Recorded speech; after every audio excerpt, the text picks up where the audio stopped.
Chers investisseurs, j'espère que vous avez la pêche. On se retrouve encore aujourd'hui sur le Bitcoin face au dollar.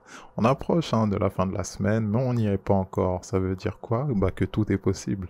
Encore une fois, on est tout proche d'atteindre les 40 000, bien que actuellement on se trouve aux 37 000. Vous constaterez qu'on a donc fait quoi?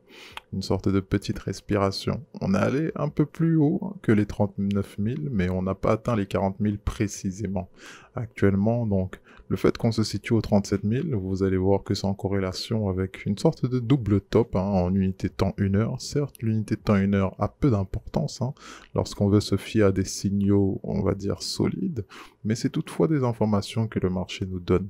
Tout ça, on va les étudier en détail. Juste avant ça, dans cette analyse du jour, vous êtes au fait qu'on a l'habitude de commencer avec une simple petite revue habituelle de nos indicateurs phares, à savoir le RSI en unité de temps 50.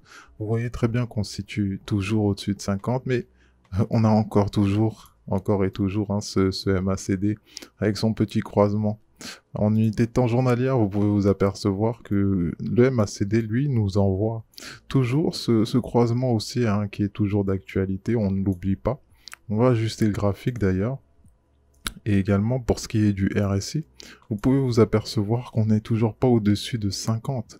Donc on se demande quand est-ce qu'on va finir par dépasser cette ligne des 50, histoire d'être également haussier en unité de temps journalière.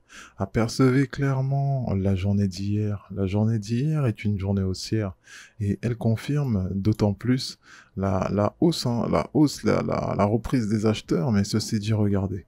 La journée n'a même pas encore concrètement commencé, que nous sommes actuellement dans le chemin inverse en fait d'hier.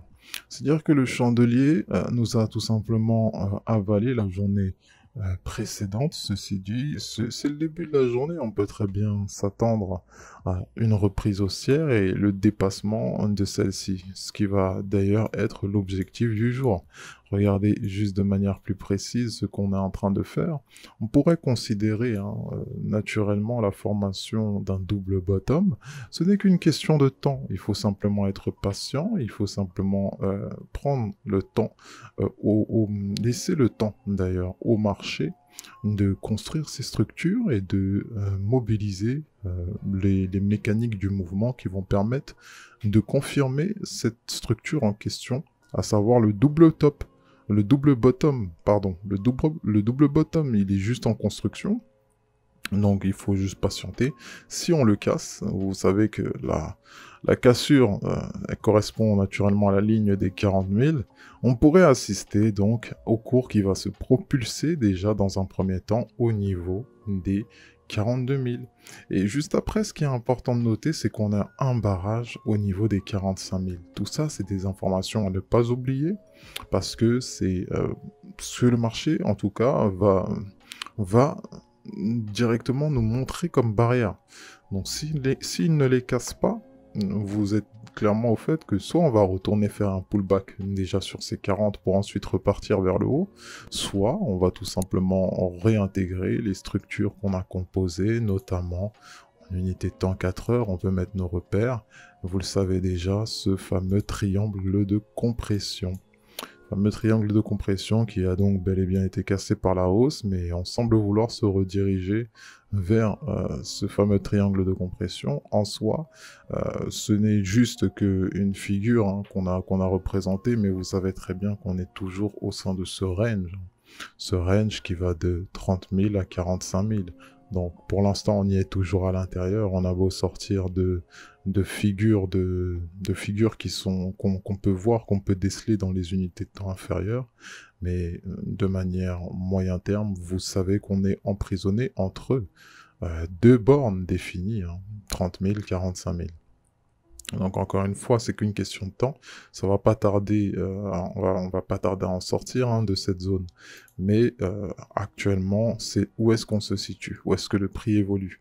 C'est globalement la même chose pour ce qui est de l'Ethereum face au dollar. Vous vous apercevez encore naturellement qu'on est allé aux frontières de notre barrière très forte qui se situe au niveau des 2900. Et les 2900, encore une fois, ils n'ont pas forcément tenu. On n'a même pas eu le courage de s'y approcher. Pour rappel, Le niveau fort se situe au niveau des 2900 quasiment, hein. Et on le voit assez bien, combien de fois le prix il a travaillé là-dessus. Et encore une fois, ça a été un barrage qui a fait que le prix s'est vu refuser la place d'entrée au-dessus, hein, au-dessus de ces 2900. Et encore une fois, on connaît le schéma, on revient tester en fait des zones basses. Là, qu'est-ce que le prix a choisi comme zone? C'est celle des 2700. Actuellement, on effectue un petit rebond là-dessus. À voir, hein, vous constatez le fameux double top dont on parlait, donc ce fameux M qui est en train de se dessiner en unité de temps 1 heure, pour ce que ça vaut, vous le savez, donc en unité de temps 4 heures, si on met Ishimoku, on évolue certes au-dessus du nuage Ishimoku hein, depuis quasiment hier, hein. Depuis quasiment hier, on a vraiment pas mal de temps depuis le début du mois là au-dessus de ce nuage, c'est encourageant, mais on a cassé la Tenkan, hein. On évolue en dessous de celle-ci d'ailleurs. On évolue donc, à partir du moment où on évolue en dessous de cette zone de 2900, ne vous fatiguez pas grandement, hein. On est toujours au sein de cette zone de compression, comme on a pu l'apercevoir. En unité de temps journalière, vous constaterez cependant que on souhaite véritablement, pour confirmer la structure qu'on a eue précédemment, hein, qui est similaire, ce double bottom, on a vraiment, encore une fois, l'occasion de confirmer cette figure. On essaie de voir ce que le prix nous a réservé, tout simplement, mais ça serait quand même encourageant si on pouvait la confirmer, parce que regardez la puissance de cette structure, notamment due au fait de sa taille, et ça témoigne véritablement de la force, en tout cas, des acheteurs, si elle est confirmée. Donc actuellement, c'est vrai que c'est pas terminé, d'autant plus que la semaine également, on peut très bien faire quelques petites journées là, comme ça, début de semaine, casser cette figure-là, et après, bien sûr, évoluer au-dessus, hein, comme on le souhaite. Donc actuellement, on va voir tout ce qui est possible au niveau du prix. Encore une fois, la semaine n'est pas terminée, bien qu'elle soit très très encourageante, hein, cette semaine, cassure de Kijun, ce qui, encore une fois, on le dit, invalidation de la semaine du 17 mai. On va voir tout ce qui se prépare.